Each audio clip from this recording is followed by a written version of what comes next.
pod has spoken. We are off to a whiz bang. I think that's what kids are saying now of a season 49 of Survivor. Are kids saying that? I know they're saying aura and Whiz bang? Whiz bang? Okay, I said whiz bang.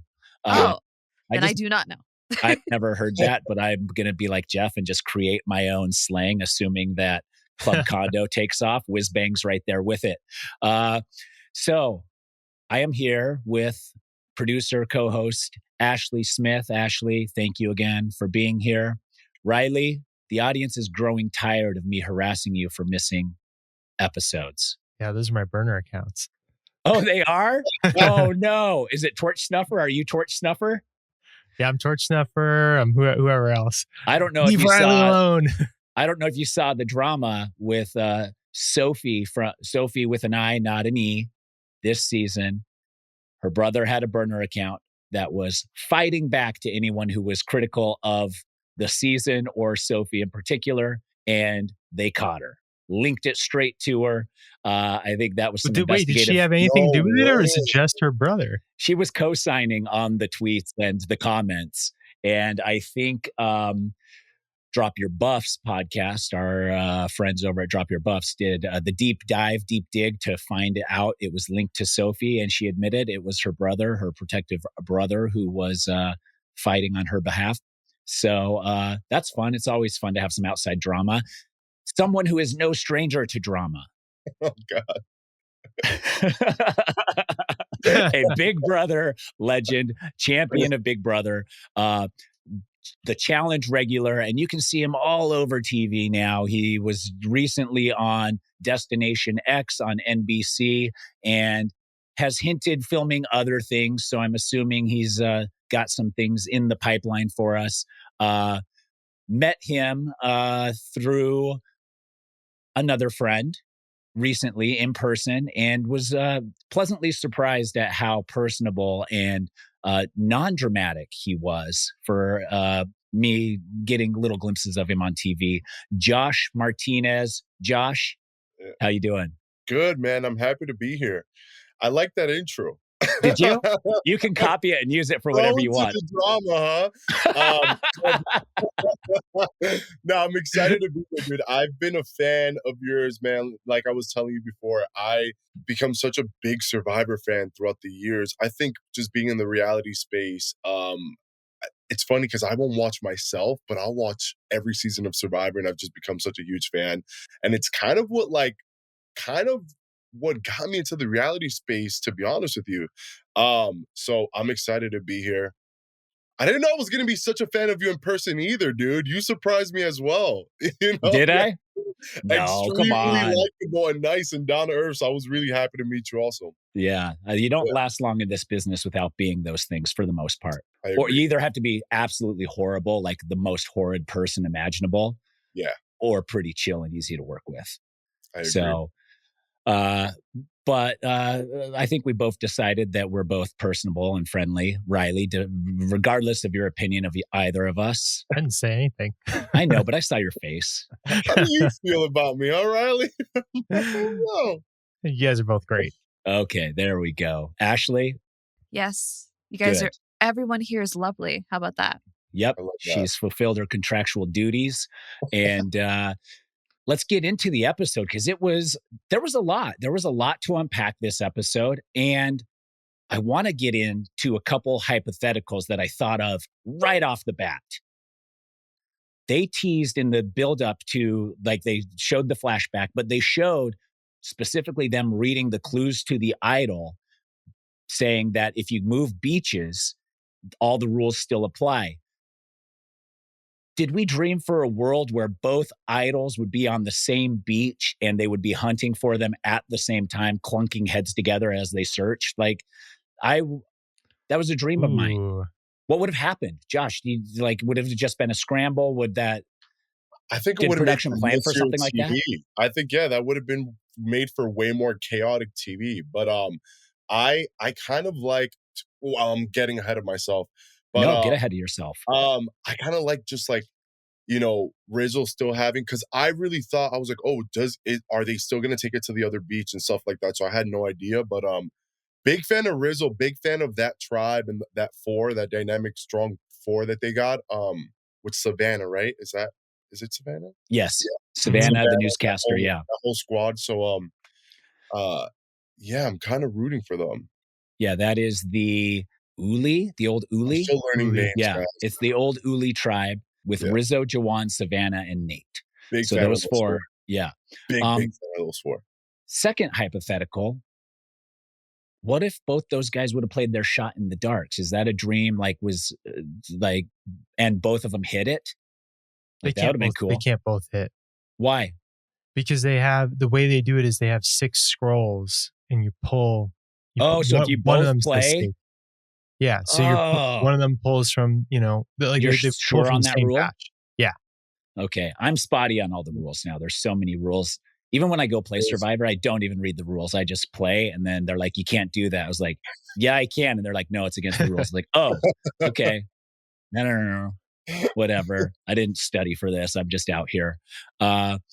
Okay. Well, Riley, you crushed my dreams there. Sorry. Yeah.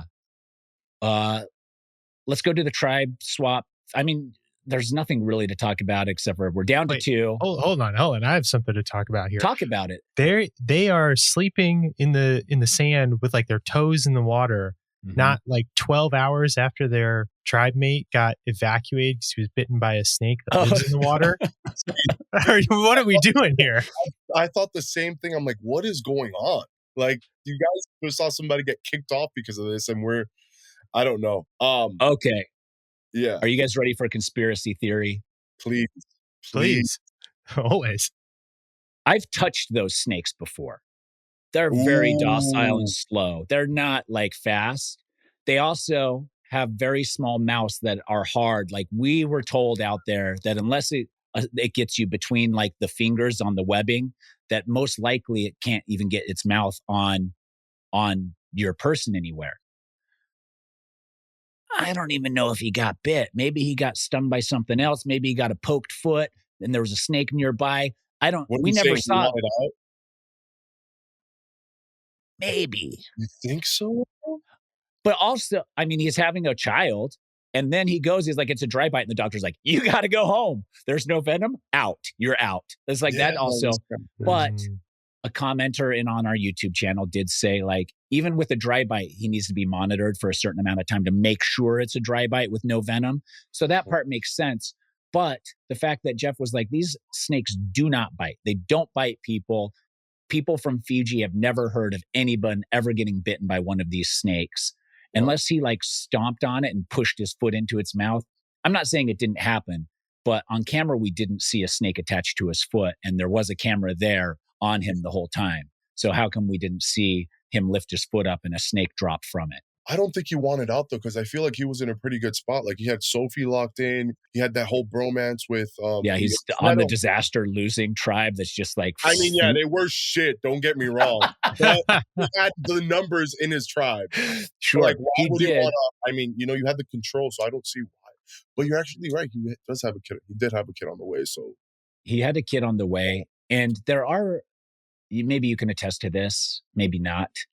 As I get older and I have kids at home and stuff, and like those responsibilities, I feel guilty for going on shows. Like, you get out on the show and you're like, oh, most everybody here sucks. I'm so selfish for coming out here. I should have just stayed home with my family. And he definitely could have been having moments like that. I'm not saying one way or the other. I'm just saying we didn't see the snake attached to his foot. Yeah, no, you're not wrong. It seemed like there was a camera sitting in the sand there the whole time with him. Yeah, I wouldn't count it out. I'm not a dad right now, but I have so much respect for you guys that are able to leave your kids. I mean, I get it. It's a huge opportunity. You're making good money for a couple weeks, a couple months with a chance to win a lot of life-changing money. But I have so much respect for people like parents that are able to go on the challenge and go on Big Brother and all that stuff. And you have kids at home. Like, dude, I have a dog at home and I struggle to leave him. I'm like, it's fucking tough. But like, I have so much more respect for parents. And like, I have just like a softer, I don't know. I guess I'm like just a soft side with them because it's like I empathize with. That's just tough. That's really tough, but I respect it. Yeah, and I mean respect, but also like, for what purpose are you out there? Missing the birth of your first child. I feel like pretty tough. Yeah, that's very tough. Like, had he stayed out and not won and missed the birth of his child, there would probably Tyson, be some regret. Here. I think you're right. I mean, I'm not saying one way or the other. I'm just saying what we saw on camera was not a full attack from a snake. And I'm sure somebody will weigh in from the season. Jake even himself will reach out and be like, for sure it was. I saw it.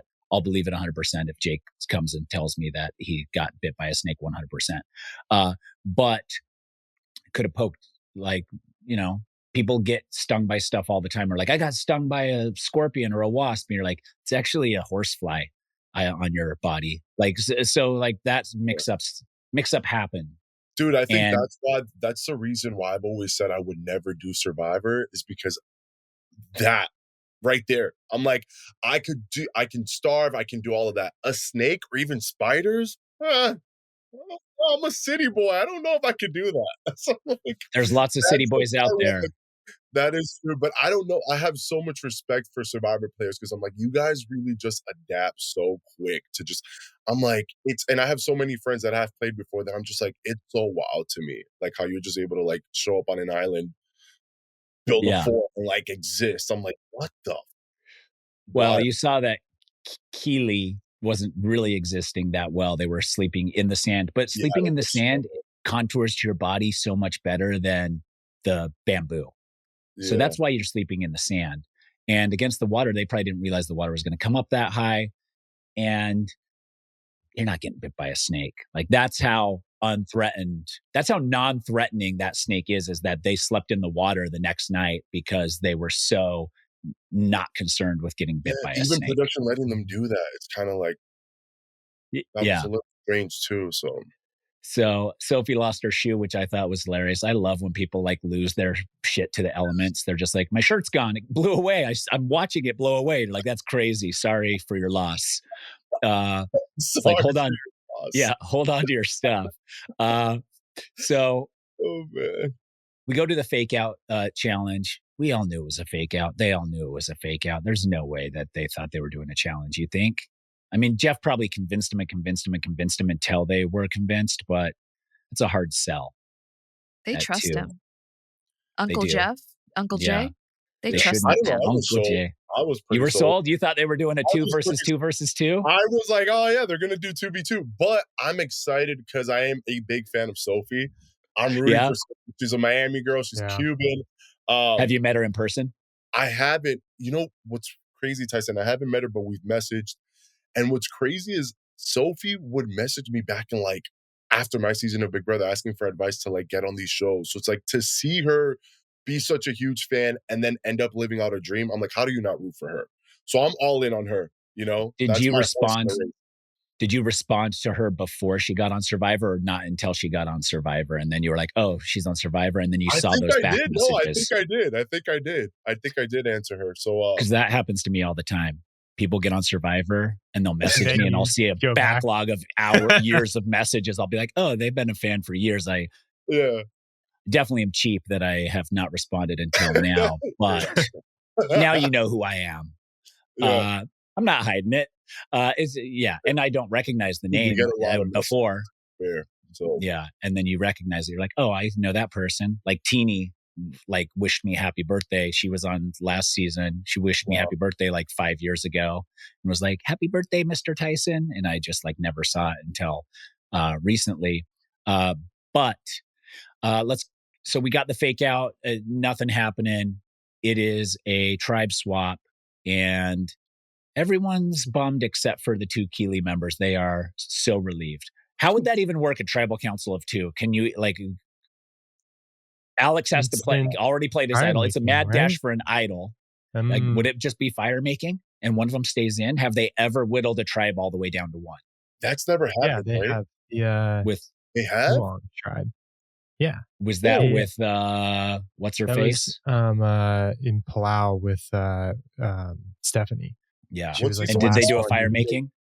I'm gonna look it up. It's been a long time since I watched this season. I'm gonna look up whether it was a fire making or how they did it. That's wild. I kind of like that though. Down to 1. Yeah, that's pretty freaking cool. That's intense. That's brutal. Is down to 1. It is like it feels like you won, but now you have to keep you got going. a whole game ahead of Gotta, me. yeah. Merge coming. Hard reset from the start. Damn, that's pretty wild though. That's pretty, because I was thinking the same thing. I'm like, all right, how is this gonna work? Like, there has to be a merge. They had to like, yeah, they did it by fire making challenge. Wow. Tyson, question for you. Do you feel like Jeff hates when this happens? Like when the tribe just gets completely... It happens all the time. Yeah. It happens so often in the new era that I think they love it. And I think the audience in general like starts rooting for the underdog. And so maybe that's, I just don't know. There's a lot of arguments that say that if they went back to the 2-tribe format to start, then this wouldn't happen all the time. Yeah.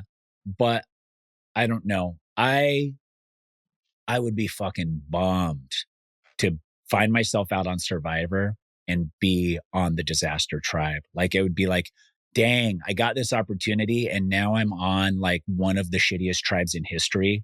Like, that sucks. If you make it through, yes, if you make it through, you have a deep run. That's why I'm rooting for Sophie, guys. That's my horse. Like, I mean, we all love a good underdog story, right? Everybody does. Yes. But I think just to see the way, I'm just going to fan out about her right now.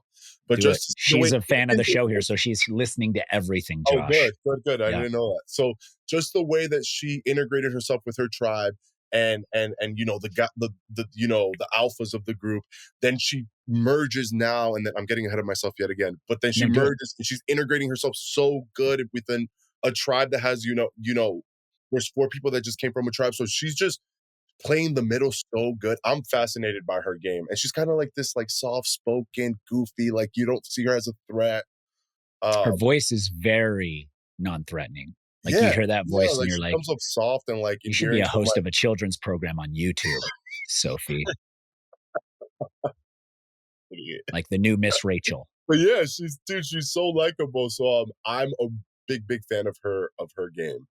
Her other, what's his? I'm so sorry. I'm so bad with names. Alex. I don't know about Alex. I mean, he took his tribe to the pits of hell, basically, when they went back to that island. They were shit. I would have voted him off just for that. I'm like, this is what's bringing me back to? It is annoying going to a swap and getting on the beach that has nothing, and you're like, I worked so hard to earn all that stuff over there, and now especially the have ones none that of it. came from, crazy. Yeah, the beach with nothing and the beach with the person who insists on doing the meditation every morning. Like, I'm truly in hell. Let's talk about that. So we're on the new Keeley tribe.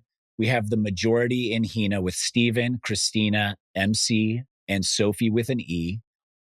What if the Sophies would have both found themselves on the same tribe? You got to vote one of the Sophies out just to keep it straight, right?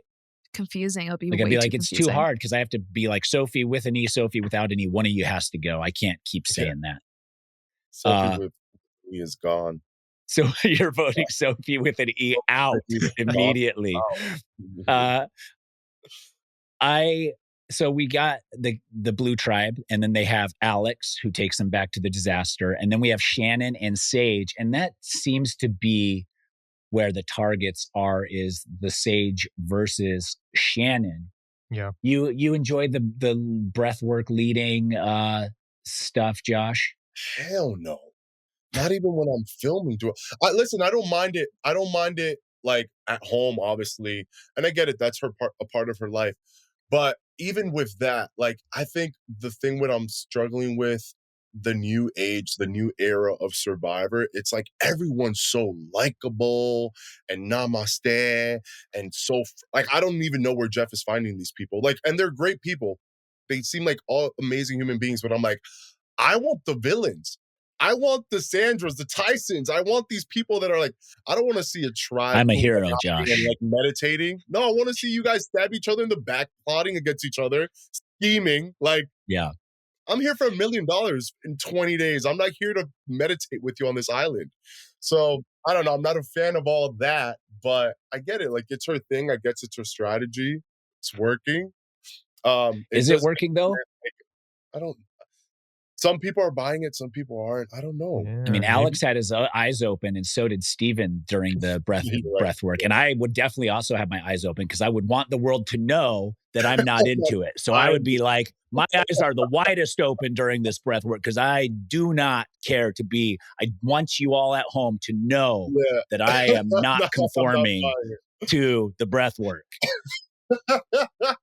Like, I'm opening my eyes the most. Dude, no, I agree. I think it's like strong arming people into doing a thing they don't want to be part of in the group. If you don't do it, then you're like, you're on the outs, right? Yeah. Like Shannon's like, oh, what do you have against breath work, Josh? And you're like, it's just not my thing. Well, everyone else is doing it. Easy target. Yeah. So you're forced into breath work in that tribe. Not my kind of tribe. Yeah, I'd have my eyes open. I'd be looking at Alex. I'd be looking at Steve. Just not on Survivor. I just think you can't do group stuff and enforce group stuff like that because everybody, once you get kind of the majority to do it, everybody feels like they have to do it. And people are resentful of having to do that thing that they don't necessarily believe in or think works for them or whatever. It's like saying a prayer. It's like playing high-low at night. It's like there's so many things where people are trying to include the group, but they're just enforcing the thing they want to do with the group. 100%. And so I think her tactic, people are starting to see through it. There are cracks in it. Versus Sage, who collects blackheads in jars. Where are we? I don't know what that means. Where? Yeah. Like, you don't know what that means, Ashleigh? Where are we casting? Like, what's going on? When she said that, I nearly spit my drink all over my TV. But I appreciate the honesty. It's like collecting belly button lint or something. It's real. That's something that's like, you just keep that. Yeah, it's a secret. It's a forever secret. That's like a guilty pleasure, I guess. Yeah. I enjoy know. popping a good blackhead. Like, and after Survivor, you have so many. So you're like, oh, dude, check out. I didn't even realize this one was this big. But like, you don't save in a jar the heads in a jar. Like, I love how the awkward giggles and everybody's just like laughing. Yeah, everyone's like, that is fucking weird. It probably stinks too. Ugh. Like, if you get enough of them in a jar, it has to smell bad. Oh dear. Oh. I will say though, I do like her. I do like her. Like, she seems very genuine. So I do. I'm over. Yeah. She's not hiding who she is. She's Bro, if you're saying on national television that you hide like you put blackheads in a jar, there's no bullshitting. Like, she's as real as they come. You know? So right then and there, you already won me as a friend. I'm like, all right, she's not gonna lie. Yeah. Gross. I definitely have to keep my distance for germs and stuff, but she's the type of person probably. I had a girlfriend once who loved to pick zits. And so, like, if you had anything on your face, she'd just like be like, I have to get every single pore on your face. And this is Sage. So I'm definitely sleeping with my buff over my face so that she can't pick You're gonna wake up and acne. she's just like, just like, yeah. You're like, don't. She's like, I almost got it. And she accuses Shannon of being performative and overselling her spirituality. She's started talking about Jesus now as well. Are you drawn to that type of, like, is that something that would allure you, like someone's spirituality? So I'm myself a spiritual person, but in all the games that I've ever played, I'm very respectful of everybody's spirituality and everybody's faith. So like, I have never like put that on to people. That's something that I keep in between me and my connection with God, and that's it. And like, if you want to be part of it, then I'll welcome the conversation, but it's not something like, and I agree with Sage. It's a little forced. And it does feel tactic, like she's using it for strategy, but like I mean, I respect whatever your belief is, but like, leave me alone. Like, keep that between you and, like, it has nothing to do with me.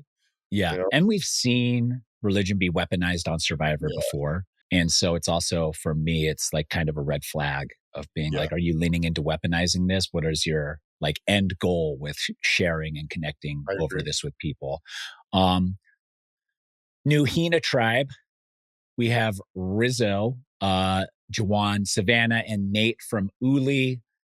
How do you feel about Rizzo spelling his nickname out every time he's on camera? Is that, I love that Rizzo's just a character. Like, I just love a character. So he's just a character to me. Do I see him as like a threat or somebody that can possibly win it?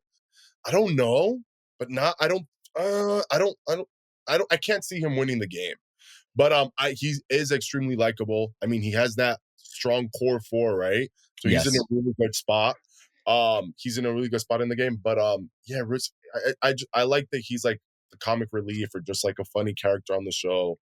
Young guy, like, you know, he's just having a good time, and you could tell that he's loving the experience. Yeah, like, he loves being out there, and he's a fan of it. So that makes me excited to watch his game. Yeah. He is definitely a big fan. I would suggest a drinking game where every time he spells his nickname, he drinks. He has to drink. You'll be wasted. We have Jason and Matt from Hina, the underdogs, and we have Sophie. Sophie gets in so fast with the old Ulis. Rizzo shares his idol with her. Is Rizzo playing this idol right? Like, everyone knows he has it. What? When did this become a trend? During the new era. Too honest. Everybody's too honest. When did that happen, Tyson? Like, why are we sharing that we have an idol? We have a clue. Like, I get it. Well, so I get it in the sense of like, you build trust. Like, if you share that, then it just buys people's, like, you know, like, they feel more aligned and tighter to you. So I get it from that perspective. But then also it's like, no, I don't want to share that. Like, I'm keeping that to myself. I don't need you to know that. I'm going to keep that in my pocket when I need it. You know? So that strategy is just crazy to me. Yeah. So I was recently on a show and I realized, especially after covering Survivor for the last 5 years, that if you tell anybody anything, you pretty much have to tell the whole group that same thing, because it will come back around to you, because nobody can keep a secret for anybody. And so if we're on a show and you see me do something, I have to go tell the whole group before you tell the whole group that I did that thing, because I know that it's probably going to circle around. And then I at least get credited with being straight rather than being sneaky. And so it's a brutal way to play. So if you have the idol and you can keep it all the way to yourself, great. But if one person knows, you have to just tell everybody. Like, it's the safest way at this point. And it's super, like, can Survivor build something into the game where it benefits people to keep the idol secret? Because they have the shot in the dark, and the reason the shot in the dark was invented was to keep people from telling the person who's going home they're going home before tribal council. So you get harsher blindsides pretty much each and every week. I don't know that I just, like, off the top of my head, is there a way that you can design the idol to be more beneficial if it's kept secret? Well, they have the knowledge is power advantage when they've had that, like, 1 or 2 seasons out there where it's like, you know, somebody has to tell you the truth if they have the idol. I don't really love I've got it. I got the idea. Okay. You have an idol. Here's your brain. Josh, expectations high. You ready? I find an idol. We're all in the same tribe. I go to Josh. I tell him I have an idol. Now the idol's split in half between me and Josh. If Josh shares it with anybody, now it's split in thirds. Any person that finds out about the idol now from the mouths of anybody who knows about it, the idol is split between that person as well. I don't think that works, though, because then what? The whole tribe is fucking protected? No, they're not protected. They all have access to the idol. You all need to play it on a person, or else Got you. Does that make sense? So, like, if Josh knows and I have to play my idol, Josh has to agree that I can play the idol for myself, or else it can't be played. Or I have to agree that it's played on Josh, or it can't be played. That gets messy. Yeah, I kind of like that. So, and then at a certain point, maybe it's just nullified. If 2 or 3 people know about it, it's split. And any more than 3, it's dead. Any more than 3. Something along those lines. Stop sharing that we have idols. No, that doesn't work. We've encouraged that for 5 years. It doesn't work. The game is morphed. And the personalities, I think, that are cast on the show are such that they want to share. But it's also like House of Villains. I realize that. I feel like I sound like such a hater, but I miss old school Survivor so bad. Like, I just recently watched Heroes versus Villains, which I know you were on. Oh my God. And I know it's one of the favorites, but I'm like, bro, that was like top tier, not even Survivor, television. Like, just even if you're a gamer and you're in this world, go watch Heroes versus Villains. But it just makes me miss that era of just like cutthroat, like players. Slice and dice. I get it, these people are so likable and they're nice, and I want villains. Like, just give me a season with just a bunch of shitty people. Good people can be villains on reality TV. Yeah, we need villains. Villains are the ones that like move the needle, like keep the show interesting. You get me? Like, you need They're the schemers. They're the schemers, the betrayers, the misdirectors. I look at the tribe of villains on Heroes versus Villains, and I'm like, most of those people were credited with driving the strategy of the game to a certain degree versus the heroes, who almost none of them, maybe Suri is the only outlier on that tribe that drove the strategy of the games. So, and I think that in general, the old school villains were that. They were willing to step out and do something a little outside the box or mischievous.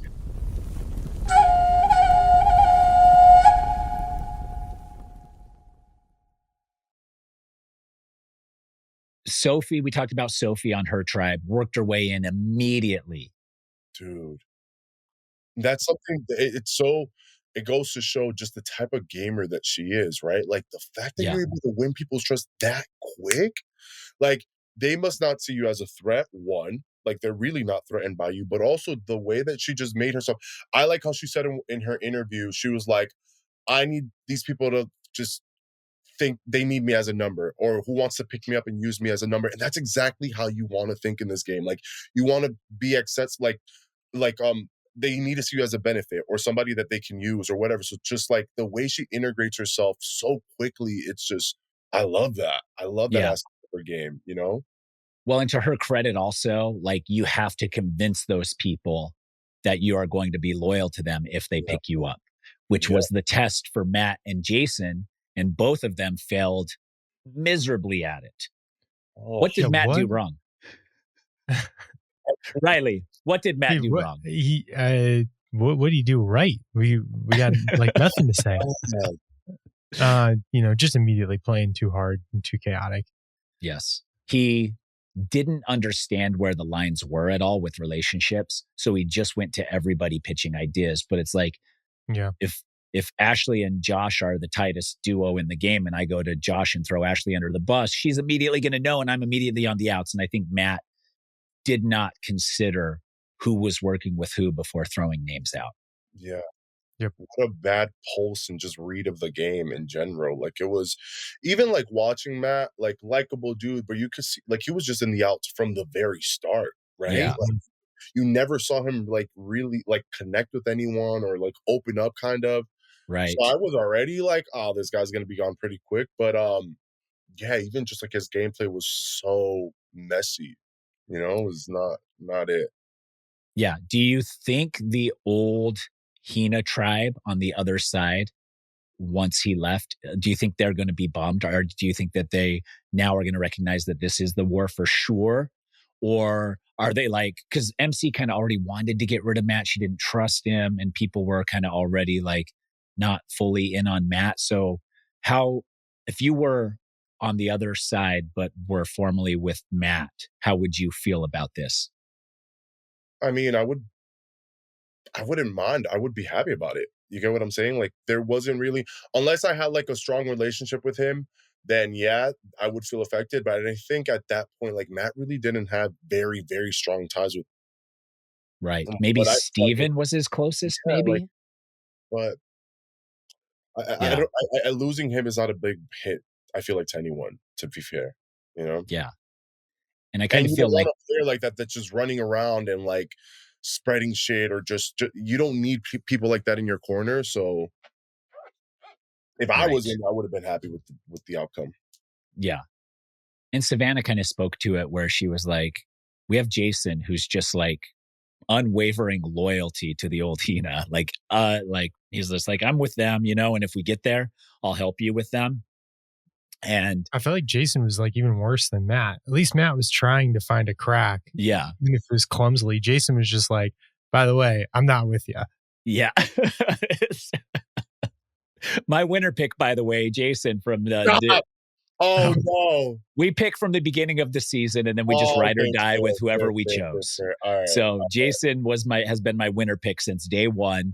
And not looking good for old Jason here. It seems like he is not adapting to new relationships, even to the point where at Tribal Council, he was like, they all have their thing. They're happy. I don't have it. I'm on the outs and my thing's on the other side, which is not fantastic thing to do. So you think, Riley, that Jason was worse than Matt in the build up to Tribal Council? Yeah, I mean, yeah, kind of, because he was just sort of openly like, I'm not going to be a number for you and I'm not going to like kind of play my own game and I'm still going to play with Hina. And it's like, dude, have you counted how many Hinas are on this tribe versus how many Ulis? Like, you're sort of backing the Ulis into a corner where it's like, well, now they have to get out of Hina. Especially like going all the way back too. I don't think it was a good move for the Hina tribe to come into the challenge chanting Hina, Hina, Hina. Like, we're all together. We're so strong. It's like, there's a good chance that this will be a swap, given how we're united front. Bet let's get rid of every single one of them. Maybe that's not the way to play it. Was that Sophie that was chanting while she was voting for Jason? Hina, Hina, yeah. So I would also take straight offense to that. If I were not Hina and I heard that chanting, I'd be like, they all have to go and I'm going to make sure, and it's just going to feel so good.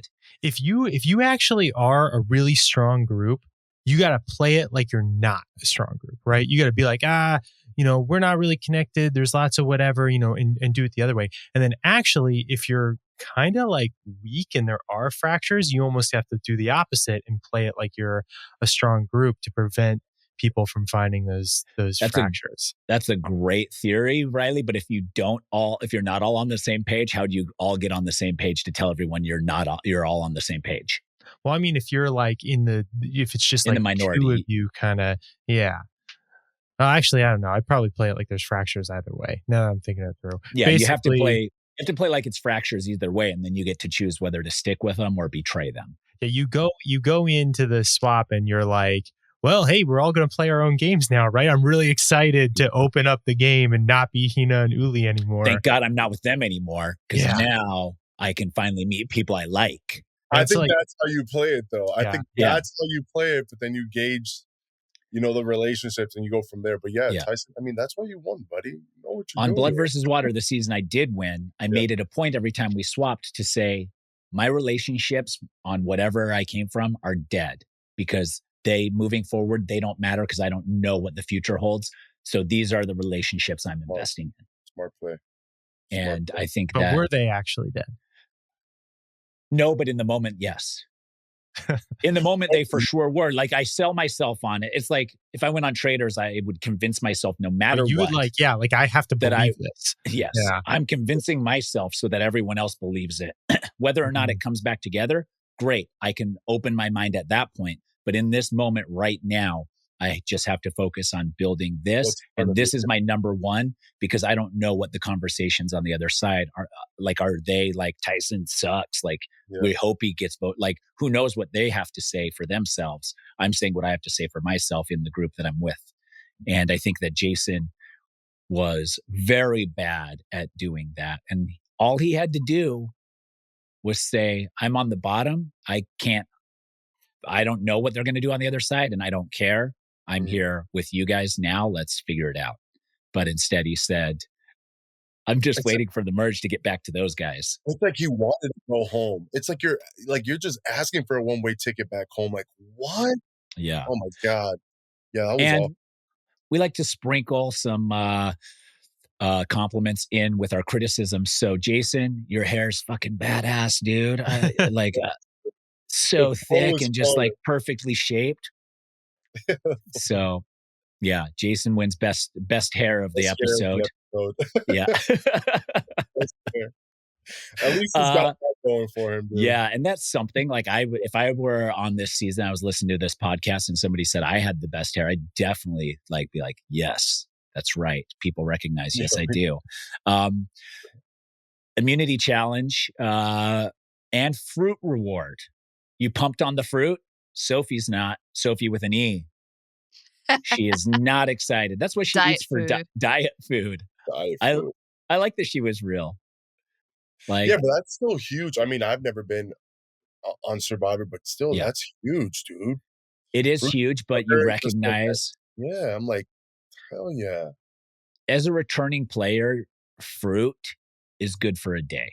You realize you're going to have to pig out. That's a lot of fruit. You're going to have diarrhea, and then you're done. Mm. And so you're like, yeah, it's a quick fix for like a half a day. But if you don't finish it, it goes bad, or like the bugs get it. Maybe some of it lasts a little longer if it's still in its peel or whatever. But I would be a little disappointed in a fruit platter versus something else. But I would also take what I could get.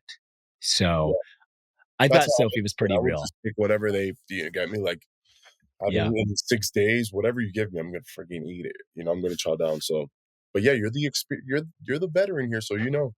Well, we didn't even get to see Sophie eating the fruit.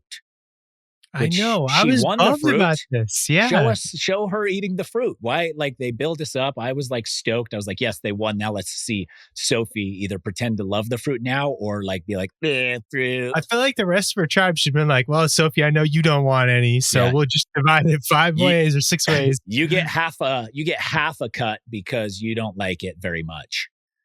So they didn't do that. That was a missed opportunity. But maybe she changed her tune as soon as she realized that everybody else was stoked.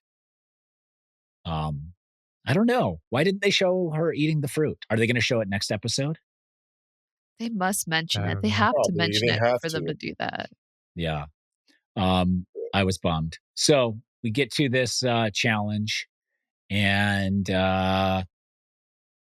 Keeley wins their very first immunity challenge. Alex is so excited and happy. He gets to take the idol and the flint. Josh, it came down to the stacking of blocks. Would you have attempted this a different way? Like, I know a seasoned veteran of reality TV looks at these challenges and is like, what's the trick here? I think, they played it right. I think the way that they started, like, they put somebody on the shoulders and all that stuff and standing. Alex was the one that was kind of holding up the tower, right? He was holding them up. I think they played it right. I mean, there was a few people panicking, and at that point, you had the other tribe catching up. But I mean, it was well played. I think even what's the name of I keep forgetting the name of the yellow tribe. Hina.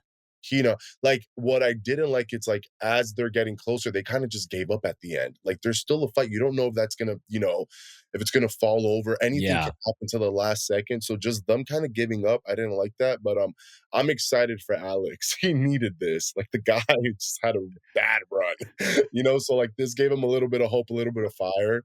So I'm happy for him. But yeah, dude, it was. I think they played it smart. I didn't love this challenge, to be honest with you. Why not? I felt it was short. It was really short. I don't know, like, for it to be the first one where, like, I guess where they first merged, it just felt quick. With 2 tribes. Yeah, you can make it a slog. Something like, like something more intense. Yeah. But it's all right. Yeah, that is true. It could have been a slog. They did also have to rely on the individual for the first crossing of so like 1 out of 7 people or 8 people or whatever was there, which wasn't a lot. So I didn't mind it. I think that, and this is me just being arrogant, I think I could have stacked it by myself quicker than they could have. Like, stack 8 blocks up and then lift it up onto a base and you're done. How heavy is the block? How many could I lift by myself? We saw them lifting 5. You're right. So do you think that they were instructed they had to do it like one at a time? I don't think so, but maybe they were. It was like stack 3 of them and then and then lift them up. but maybe that wasn't allowed. But I think it would have been allowed. Like, I think that was what they were expecting to happen. Yeah. And then nobody did it. So I don't know. But I maintain that I could have won that by myself. Yourself.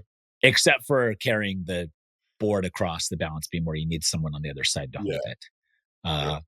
So we'll see. Now it's probably future season of Survivor where it's just me on my own tribe going against a whole nother tribe. A whole nother tribe in a challenge. Again, and Jeff pulls that one just out for you. He's like, all right. Let's see if you can do it. Back it up now. I usually can walk the walk after talking the talk. I know that, dude. I know that. You're a fucking comp beast, so I believe that. But at some point I won't be. I'm 46, and that whenever that happens, I don't want it to be on national TV. When I realize I don't have it anymore. I think you got a lot of time. You got a lot of years. Yeah. Thank you, Josh. Thank you. You're slowing down, bro. Yeah. We get the battle, but it's basically Matt versus Jason. Sophie is pretty much worked her way all the way in. Yeah. And Matt and Jason is just more of the same. Did you like Jason telling people he was going to play the shot in the dark? Was that, I mean, we saw that it didn't work and that Savannah hated it, but was it the right move?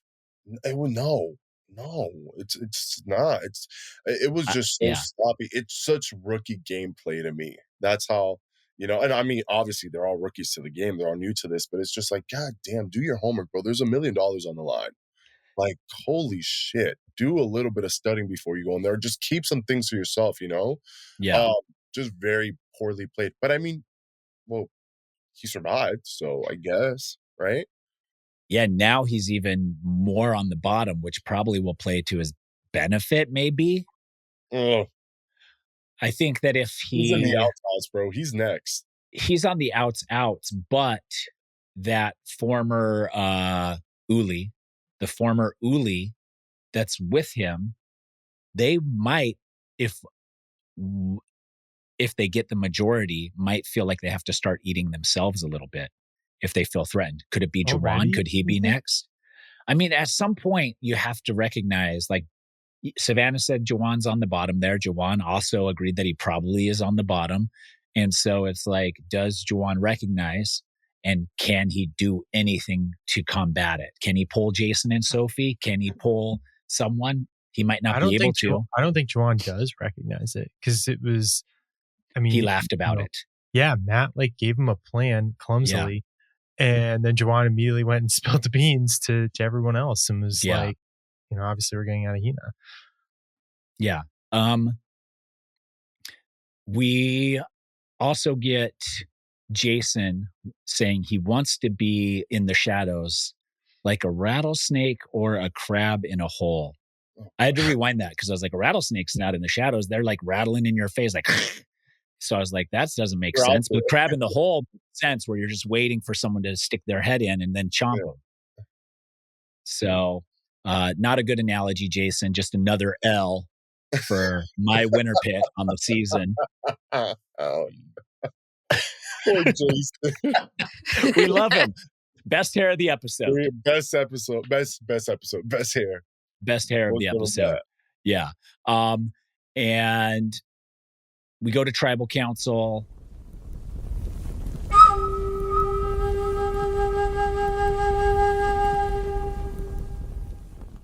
And Matt, and there's like no hiding. Like for a half of a second, we think, oh, maybe Nate or somebody is, but that didn't last hardly for anything. And we just super straightforward. Matt pretty much is now knowing that he's done because Sophie, everyone's like, Nate's like, Sophie's with us. And Matt's like, oh, I didn't know that. Well, that's totally different than anything I thought was happening. And that's not good news. Yeah.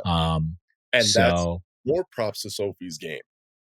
Because the fact that they didn't know that going into that was pretty impressive also, also completely off topic and not related at all. But I think this episode, somebody that stood out to me and I was like, oh, okay, she's a gamer. She's playing Savannah. Yes, I And was she just going gives to me ask you. yeah, I became a fan this episode because I'm like, okay, she seems like she's running that or like she's like up there, right? She seems protected. I think she gives me such and I'm probably misreading this, but like a Parvati vibe. Or I think like she just has this like side of her, like in the first few episodes, even when they were in the tribe and they were with the meditation and all that shit that she wasn't buying it. Like she Yeah. has some villain ways to her, and I like that about her. But yeah, no, I'm a fan of hers too, and I like the way that she's playing it, and like she's somebody that like this episode just stood out to me. Yeah, I wanted to also ask you about uh, will Sophie telling Savannah about Alex's idol backfire? Will that matter? Because he doesn't have an idol now, so it's like, is that going to create a wedge between her and Alex if they make the merge together? Um, Probably. I think Alex is going to be attached to Sophie either way, but I don't know. I think it was smart play by so I think Sophie's just trying to buy trust and show these people like, hey, I'm an open book. You can trust me and all that stuff. So I think if anything, it helped her with that Yeah, relationship, you know? yeah, Because she was being truthful and she was being honest about it. So in a game, that would buy my trust. I'm like, all right, she could have hid that from me. You get me? But we're building something and she's being open like that with me. So she would gain my trust even more from that end. So yeah, no, I think it helped her. I don't think it hurt her. yeah. I have to say, Savannah, we've been seeing Savannah this season, but I think this episode we saw a lot of Savannah. Yeah. Everything over on that tribe with Savannah was pretty much from Savannah's perspective, Yeah. for the most part. And yeah, I did notice that as well. And she seems like she has everybody with her and she is the central figure there. And Matt read wrong in thinking that it was Nate. Yep. We got 2 people crying this episode. Well, 3 people if you count the sympathy tears from Shannon. But we had Christina talking about her mom passing 3 years ago and her battle with addiction. Do you like these moments on Survivor? It's something they did rarely in the past, but now they do pretty much every season. I do like the personal stories. I do like that. That's one thing about like the new era I would say that I do appreciate because it makes you it, it just makes you relate to the players even more. And somebody at home is going to connect to somebody's story, So I Yeah. do like how they're digging deeper into people's personal lives and people are just more open and vulnerable with sharing that. So I do like that. Yeah, I Yeah. really do. I also like this moment with Christina talking about her mom and the flashbacks of the photos. I wish, and just for humor's sake, that they would then share a story from someone else who that's not near as touching, but they believe that it is. Yeah. Yeah, I agree. That would be that would be good. Because they definitely have it. They definitely Oh, have for that. sure. Yeah. So that's what I want is like, Yeah. oh, all the feels, and Christina's story is touching and very moving and sad. And I was trying not to tear up myself and then just follow that up with somebody being like, I didn't get my driver's license the first time I tried. Tyson, I think, dude, they gotta call you to produce some of these things, man. I'm telling you. Yeah, maybe You one know? day. We'll see. Dude, I can definitely see you producing. You definitely have the right ideas. Yeah. Yeah. I mean, that's just good TV right there. Good too. That would be great TV, actually. Yeah, and somebody would come up with it. But yeah, and then we get Nate missing his kids at home with Shannon there, sympathizing with him. And yeah, I get that too. A lot of people at home don't understand the people crying about missing home in particular, because they're like, you only been out there 10 days, which is 10 days true. feels like 2 months. Yeah. Feels like a long 10 days time when feels like a long time when you're in a game like that and you're completely isolated, no phone, no contact, nothing, and it's just game. Like all you want is to be around your safe space and to be with your loved ones. And I mean, imagine having kids, like that's tough, dude. I don't know if like I'm 31 now, but the day that I do have kids, I don't know if I could go on TV for that long. I could do like something like Survivor 20 something days, but like 3 months, Like the challenge, I don't think I could do that. So, like every time I see parents or like I'll be in a show and they start opening up about their kids, instant just like emotion runs through me because I feel for them, you know? Yeah. It's hard. It's like you said, people will never understand. Yeah, they've been out there for a week, but it's like a week is a very long time when you haven't FaceTimed or seen your child for that long. Right. Does the regular challenge you get to call home a couple times a week? We get a call once a week, like a 10-minute FaceTime. So that's really nice. And there's times where like the parents, like I'll be like, dude, I already spoke to everybody back home. I know everybody's good. So I'll give my time to like the parents, like Rachel, or like people that have kids back home that are good friends of mine. I'll give them my extra 10 minutes. So yeah, that's pretty cool. And that's why the challenge feels a bit chill. It's a long time, 10 weeks, 12 weeks, but we do have perks like that. That's nice. But I know Survivor, you don't get none. And Big Brother, none. Big Brother, you just come out and realize you're canceled and are like, oh, dang. Terrifying. Well, my life's ruined. Yeah.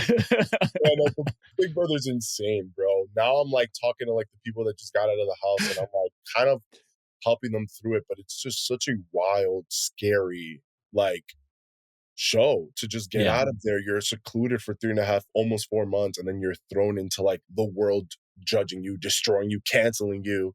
It's really scary. So to all you listeners, bro, just be kind, man. Just be kind. You never know what someone's struggling with. You know? Right. Yeah, it is. That would definitely be weird because all the shows I've been on, I get to watch real time and experience what the audience, like they didn't have 3 months of talking about me and then I catch up. So Matt's finance, he works in finance. He's stamped as a sociopath by Savannah, which depending on how big the company is, he could be. So you do need to be a sociopath if it's a large corporation. Yeah. But he quit it. He quit it to go work at the airport. Right. So for maybe he's a recovering sociopath. That's true. That's true. You know what I thought was funny? Completely, I mean, I thought it was stupid, but how they found the shoe walking up to how the hell? Yes. It was floating. Completely random, but I'm like, your shoe was just floating. That was funny. Was it the left shoe?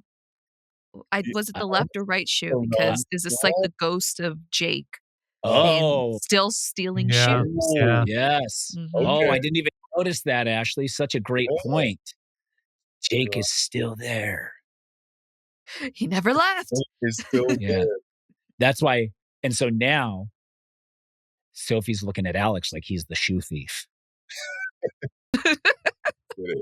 Yeah, that would be hilarious. I'm rooting for I'm rooting for like an Alex, like just like I want to see, just because of like his, like the underdog and like the battle and everything, and now they got this win and all this stuff. I kind of want to see Alex make it far in the game. He's definitely somebody that I'm like rooting for, and I think that just happened naturally, right, with them being completely destroyed the first half of the game. But he's somebody that I definitely like. I catch myself rooting for him. But no, my winner pick is Sophie.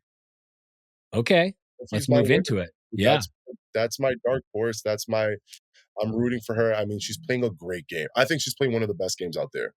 So yeah. Ashleigh, who you got? MC. So originally my winner pick was Jeremiah, and sadly he is R.I.P. But MC, she's a challenge beast. People seem to connect with her, and she's under the radar, so she's not, causing any distress or making people pray or anything. You know what I mean? So she is doing exactly what she's supposed to do. She also noticed about Matt before anyone else noticed about Matt. I'm like, oh, so her intuition is on it. So Spidey MC. senses. Okay. Yeah. She has not been mentioned as a threat by anybody yet. Okay. Riley? Winner pick, Sophie and I. Yeah. Playing a great game.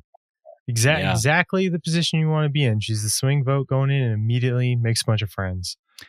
I have to ride with Jason. Bad episode for my guy, and he will definitely need to turn it around because based on the winner's edit alone, usually they don't show a winner stumbling that hard for too long. Okay. So if he can correct and jump back in and then like adjust, then great. Otherwise, I think his time is on the island is limited. But Are the rules here at the pod has spoken are that we have to ride with our person till they're out, You're and then a we real can choose a one for new. that. There is no actual rule. You're just choosing. I really thought he was about to jump ship. It is a rule. I'm not jumping ship. You're not supposed to. That's some Yeah. real shit right there. You're a real one for that. That's right. See, Riley, I told you, dude. I told you. He's going out pretty soon, but yeah. Unless he is the best. I don't know, dude. I don't know. If he makes such a hard course correction, then maybe there's a possibility. Maybe. But he would have to like focus all of his energies on throwing the other Hina under the bus. He definitely can't lose the next challenge. He has to win a challenge or two to avoid a couple tribal councils. Depending what happens on the other side, maybe his old tribe gets decimated and he is no longer a threat at all. Yeah. So that could happen. Riley, what do we have next? Well, do we want to do like some moments from the episode, or do we want to continue? Would we want to just do predictions? Let's just do predictions. All right, let's do. Yeah. So who's going home next week? Jason. But we have the Sage versus Sophie. If there's a puzzle, the Sage versus Shannon. Okay, fair. So Jason needs. So if there's a puzzle in next week's challenge, he's gonna raise his hand like no one ever has before. Yeah, that's true. I think I'm banking on them losing and Jason going home. Okay, but I also do think like if there's a puzzle, he's able to show his strengths. He's able to, his tribe see the strength and like the benefit of keeping him. Then I think I kind of agree with Tyson where like he could survive, but they have to win. Like if they lose, I don't think he even has the time to redeem himself. But he needs that win. Like Tyson said, he has to win the next challenge in the next week, and we'll see what happens. Yeah, he probably has to win out till the merge. And if he can win out till the merge and then get there with his other Hinas mostly intact on the other side, then maybe it's a good reset for him. Okay. I think Shannon's going. I think the other tribe is losing. I think Jason's going to win the puzzle. And I think it's the Sage versus Shannon showdown, which we saw teasers of. And I think Shannon is on the losing end of it. I think she does too much to try to connect with everybody and people piece it together. You know what? I realized talking with you this past hour, you think like a producer. This is why you're great at the game. Maybe. Yeah. Or also I've been in it a long time. Yeah, because I was like, wait, now that does kind of add up because it's like within the edit, they kind of dived into that a little bit. So you're onto something. But it could be a red herring. Like they need to do those misdirects as well to keep the audience guessing. But I think that the Shannon Sage showdown is coming. Okay. And I think that Shannon is on the losing end of it. Ashleigh, what do you got? I was going to say Shannon as well. I thought when she was like consoling Christina and she was like, I also have a mother.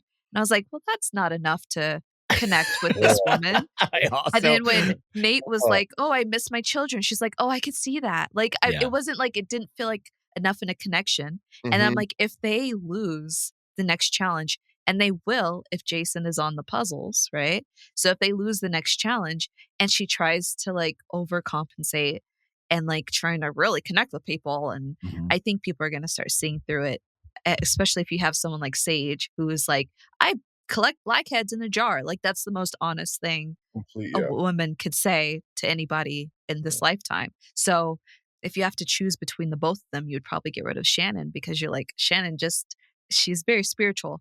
Is there anything else to her? So, but if the other team, if Jason doesn't get on the puzzles or if there's no puzzles next time and they lose, I actually don't think Jason would go home. I think it might be Nate. I think he was a little too confrontational during Tribal this time around. I thought he said a little too much about what was going on with their team. And I think that was just like a red flag. And if Sophie is really that good, she might be able to snuff that out. Hot take. Hot take. Okay. Yeah, that could be. That is a hot take. I would not have put Nate as the next to go on that tribe, but it could definitely be because Savannah and Sophie together with Jason could make it happen. Riley, who you got? I have Sage going home next. I think I see it the same way, that the other tribe, loses the challenge and goes, but it's that the battle goes the other way. Shannon wins and Sage goes home. Really? It felt like Shannon's spirituality stuff actually was connecting, with people. Yeah, it doesn't connect with me, but I think that looking at some of but her you're tribe, not there living it. But Alex and well, Steven I don't have a vote. I think some of those people, I think it actually is working on some of the people in that tribe. I think if you're doing that, it has to work on everybody. Yeah. Except for maybe one person. It's only got to work on 4 out of 7. Yeah, but you see Alex and Steven both rolling their eyes at each other while they're doing breath work. Like those two are going to go around and be like, what's up with this thing? It's too Steven? Too forced, I feel. And I feel like, yeah. He thinks Shannon's dangerous. Steven has already said. No, he said he liked Shannon. He was like, I could work with her. He's recognized that, but now and then he's he called Sage an odd duck. Yeah, but it could also work with her. But he said it in a good way. Yeah. But that was doesn't feel as good. Dude, unless Shannon tells me, if I'm on that tribe and Sage told me the blackhead thing, and then Shannon doesn't come at me with her creepiest dark secret, how can I trust you, Shannon? Like, this girl told me she collects blackheads in a jar. You're not going to give me a disgusting dark secret too? Then I can gauge whose secret is more disgusting and darker, and that's who I'm going with. I agree. Oh, you're a character. Yeah. I agree too. Yeah. Shannon, what's your dark, disgusting secret? Shannon, if you're listening, we need to know. DM us. Yeah. What else we got, Riley? That's it. That's all for me. That's it. Okay. That does it here at The Pod Has Spoken. Josh Martinez, I want to thank you so much for coming on, spending the time with us. Where can people follow all of your exploits? Are you mostly on Instagram, Twitter? Are you everywhere? TikTok, I saw you're on. I'm starting the TikTok, but no, Josh Martinez on everything. And dude, I got to be honest with you, Ty. I didn't think, and I think I told you this in person when I met you, I didn't think I was going to be a fan of you, dude. But I'm happy I met you, even you having me on.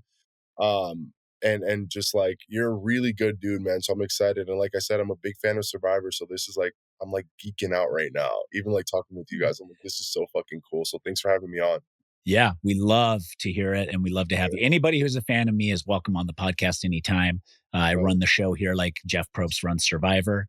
You love me, you got a good chance at getting on the show. What you got coming up, Josh? You got anything exciting? Top secret stuff? Anything we can know about?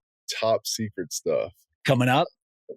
Because you up. initially weren't going to be able to make this podcast, but now something got pushed and you're going to be out somewhere creating for the masses. Yeah, I'm excited. Obviously can't say anything, but I'm really anxious, really nervous, and really scared, but really excited, man. It's probably one of the biggest projects I've ever done. So I'm really, hopefully soon or they'll announce something. I don't know, but yeah. I'll guess what it is once we go off the air. I don't think you'll get it. But you don't think so? Okay. No, I don't think you will. But soon enough, I'll speak on that. But yeah, dude, I'm excited, and hopefully I get to cross paths. Like, we get to do something, dude. That'd be fun. Yeah, I think we will. If you ever cross me on a show, I'm coming for Riley and Ashleigh. I'm coming for you guys. On the show and Tyson crosses me, I'm coming back on the pod. Yeah. Okay. Yeah, for sure. I would love that. I don't cross people as much as I used to. Josh, I'm older, softer, wiser. The new era of reality TV is a little different. You can still cross people, but we need you, Tyson. We need people like you to keep it interesting, dude. Riley, thank you for being here. Always, I guess. I don't want to piss off the one guy who keeps commenting that the shtick is old. And Ashleigh, my rock, again, thank you for making us sound and look amazing. Until next week, everyone, this is The Pod Has Spoken. You can catch us on our own individual feeds now on YouTube and Spotify or anywhere where you listen to podcasts. That'll do it. Till next time. See ya.